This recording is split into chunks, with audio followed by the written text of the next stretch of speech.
Selén ostáva v tele navždy.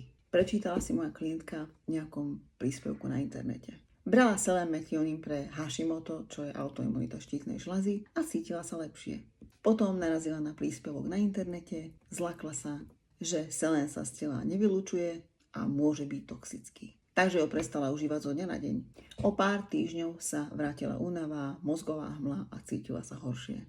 Cítila sa zradená, veď predsa robila všetko správne.